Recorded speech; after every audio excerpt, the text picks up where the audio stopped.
வணக்கம். ஷயனம். ஞாயிற்றுக்கிழமை பௌர்ணமி ஆரம்பித்து திங்கட்கிழமை விடியற்காலை முடியக்கூடிய வேலை பௌர்ணமி வேலை.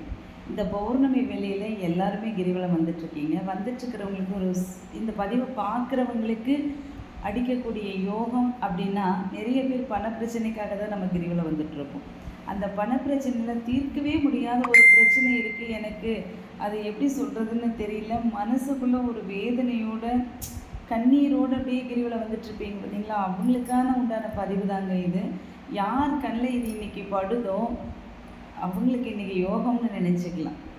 செல்வத்துக்கு அதிபதி குபேர பகவான் இல்லைங்களா, அவரே கடன் வாங்கி தான் அவர் நிறைய சேர்த்து வச்சு அவர் மற்றவர்களுக்கு கொடுத்துட்ருக்காரு. சரி, அவரை நாம் எப்போதுமே மூலவரை பிடிக்கும்போது, உபதெய்வங்களை கும்பிட்டுட்டு மூலவரை பிடிக்கும்போது அது அந்த வழி என்னங்கிறது தெரியும்.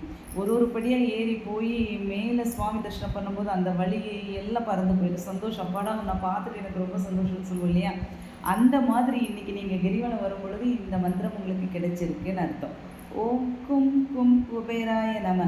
இந்த மந்திரத்தை உங்களால் முடிஞ்ச வரைக்கும் சொல்லிட்டு கிரிவலம் வாங்க. அற்புதங்கள் தாராளமாக நடக்கலாம். உங்களுக்கு மனமாற்றம், பொருளாதார மாற்றம் கண்டிப்பாக நடக்கும் உங்களுக்கு. ஸ்வயனம்.